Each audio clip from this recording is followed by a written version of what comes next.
जय श्री महाकाल, जय माता दी। कैसे हैं आप सभी? और ऑलरेडी टाइटल आपने देख लिया होगा। देखो, पिछले दिनों इतनी सारी कंट्रोवर्सीज हुई और सब में मतलब साइलेंस बनाए रखा सरिता दीदी ने और जेठू भैया ने, जो कि मैं उन्हें सल्यूट करती हूँ कि इतनी ज़्यादा प्रॉब्लम्स होने के बावजूद, इतनी ज़्यादा बदनामी, एक्चुअली हर जगह उन्हें नेगेटिव कमेंट्स मिल रहे थे, लेकिन फिर भी वो एकदम साइलेंट रहे। और उसी साइलेंस की वजह से आज मैं ये प्रूव कर सकती हूँ कि वो बिल्कुल अपनी जगह सही थे। देखो, ये मैं कनेक्ट उससे नहीं कर रही कि किसी की एंगेजमेंट हुई, किसी को नहीं बुलाया, किसको बुलाया, बट मुझे कहीं से पता चला लेकिन हाँ, मुझे पता चला कि सचिन भैया की मम्मी के यूट्यूब वीडियो में सरिता दीदी, जेठू भैया ने कमेंट किया, जिसमें उन्होंने सचिन भैया की अच्छी हेल्थ के लिए उन्होंने प्रे की, विशेष दी कि वो जल्दी से ठीक हो जाए। कमेंट में यहाँ लगा दूंगी। देखो, सबसे पहली बात है कि अगर हमारी सच्चे मन से किसी से दुश्मनी होती है ना, तो हम ये सोचते हैं कि हम, मतलब मैं नहीं, लेकिन जनरली सभी ये सोचते हैं कि उसके साथ भला नहीं होना चाहिए। लेकिन सरिता दीदी ने, जेठू भैया ने इतने अच्छे से लिखा है कि भले ही हमारे पर्सनल रिलेशंस कैसे भी हो, लेकिन आपका बच्चा हमेशा स्वस्थ रहे।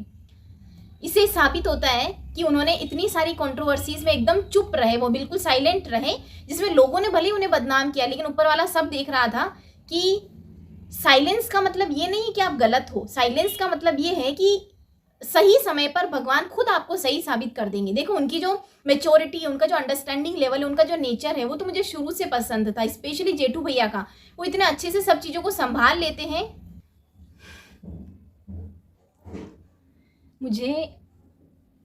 मुझे वीडियो बंद करना पड़ गया था एक बार, क्योंकि आसपास फैमिली मेम्बर्स आ जाते हैं।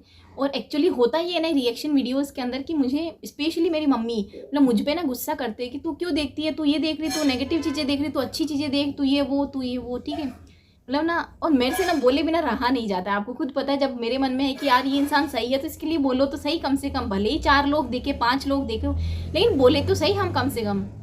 तो मैं थोड़ा सा इसलिए एकदम, और अभी भी ये कि रिएक्शन वीडियोस को लेकर थोड़ा सा ना फैमिली का रहता ही है। बहुत आसानी से बोल दिया था सचिन भैया ने तो कि रिएक्शन चैनल वाले तो बिके हुए हैं, है ना, बिक जाते हैं, पैसे लिए होंगे उससे। लेकिन हमारा दिल जानता है कि हम किस तरीके से वीडियो शूट करते हैं। आप फैमिली व्लॉग्स में मेरी फैमिली को देखते हो, लेकिन अब आप देख रहे हो ना, एकदम शांति में बैठी हूँ मैं। चलो खैर, वो भी अपनी जगह बिल्कुल सही है कि हम नेगेटिविटी को अट्रैक्ट करेंगे तो नेगेटिविटी ही हमारे साथ लाइफ में आएगी। खैर, मैं बात कर रही थी सरिता दीदी के लिए। ये तो पॉजिटिविटी है, ये तो बहुत अच्छा है। और मेरी मम्मी भी देखते हैं सरिता दीदी के सारे व्लॉग्स। स्पेशली यार, हम राजस्थान वाले हैं तो राजस्थानियों को तो देखेंगे।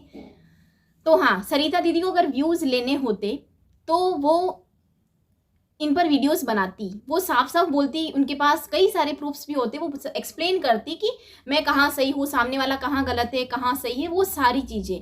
लेकिन उन्होंने सचिन भैया की मम्मी के चैनल पर ये कमेंट किया उनकी सचिन भैया की तबीयत को लेकर। ये इतना बड़ा दिल तो सिर्फ हम राजस्थानियों का होता और किसी का नहीं होता।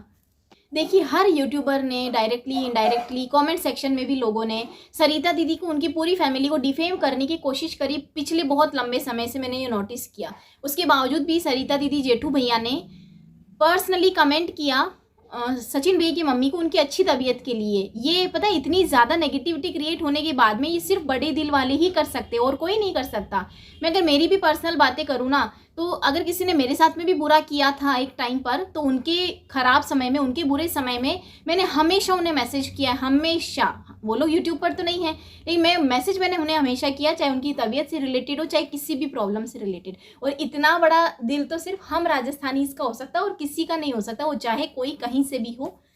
तो यहाँ से देखो, मैं लिटरली इतनी खुश हूँ कि सरिता दीदी साइलेंट थे। और साइलेंट का मतलब ये नहीं कि वो गलत थे। एक्चुअल में भगवान ने खुद सब चीज़ों को प्रूव किया है कि वो अपनी जगह बिल्कुल सही थे। उन्होंने आफ्टर ऑल अपनी, भले ही देखो व्यूज़ कम आए, कंट्रोवर्शियल चीज़ों पर व्यूज़ सच में अच्छे आते हैं। अगर अभी मैं बोलूँ, अरे मुझे मेरे भाई ने मारा, मुझे मेरे भाई ने ये कर दिया, मम्मी ने डांट दिया, तो मेरे तो व्यूज़ एकदम लाखों में चले जाएंगे। भले ही व्यूज़ कम आए, लेकिन सरिता दीदी ने एट लास्ट अपनी चीज़ों को, अपने कल्चर को चुना, और ये उनका सबसे अच्छा डिसीजन था। मेरे मन में और भी बहुत कुछ बोलने का हो रहा है फ़िलहाल, लेकिन मुझे एक्चुअली गरबा के लिए जाना है, तो मुझे बार बार थोड़ा बुलावा आ रहा है कि मैं गरबा के लिए रेडी होती हूँ। और मिलती हूँ मैं आप सबसे बाद में। जैसे भी मैं ठीक फील करूँगी, मैं वीडियो शूट करती रहूँगी। मेरे थॉट्स किसी पर हावी नहीं हो, चाहे अच्छे, किसी को अच्छा लगे, किसी को बुरा लगे, लेकिन ये पर्सनली कोई मत लेना। मिलती रहूँगी मैं आप सबसे नई नई वीडियोज़ के साथ में। Thank you so much, bye bye.